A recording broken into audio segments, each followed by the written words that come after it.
Even though I'm showing you the removal and replacement of my sun visor on a 2016 Chevy Tahoe, this process works for 2015 through 2020 Tahoes and Suburbans, as well as the GMC Yukons and Yukon XLs, as well as the Cadillac Escalade and Escalade ESVs. Ideally, you'll want to use a little pry tool such as this one, but I'll also show you how to do this with a firm credit card in a moment. What you want to do is barely stick the lip of the pry tool up underneath this plastic cover. It does not have a very large lip, so if you push it too far, then you're going to be pulling off the entire plastic piece or trying to pull off the entire plastic piece. So just get the pry tool under there a little bit before you can pull all of them down. And once that's off, you can see that there's another plastic piece that's being held on by some screws. That's the piece that you don't want the pry tool going too far underneath, where you're trying to pry that off, because it's not going to happen. The plastic cover has a little slit on it, so you can slip it right off of that metal bar that holds the sun visor on. Now, if you don't have a pry tool, here's a firm credit card. You can slide it up underneath there in the same way, but it will take a little bit of pressing down, especially if this is the first time that you're doing it. But it can work, and obviously if you get the idea that you just want some sort of plastic tool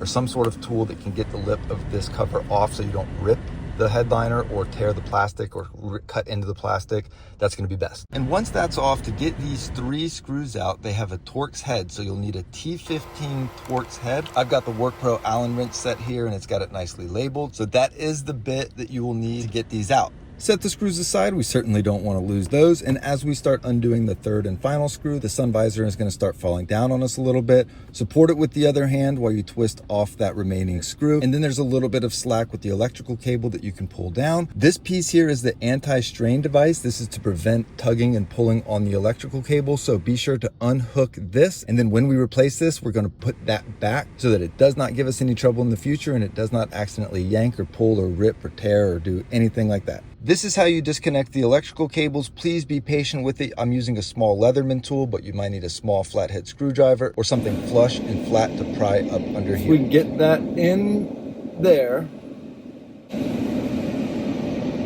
You're going up over like that, and then it should just pull out.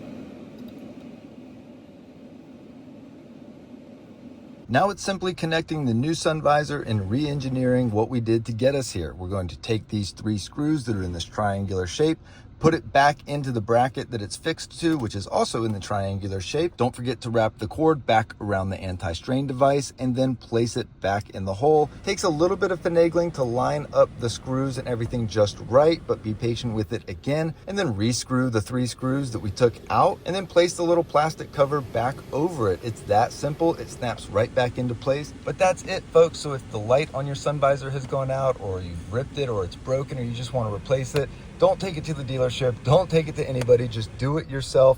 Hope this was helpful. Please reach out anytime with questions or concerns, and have a great day.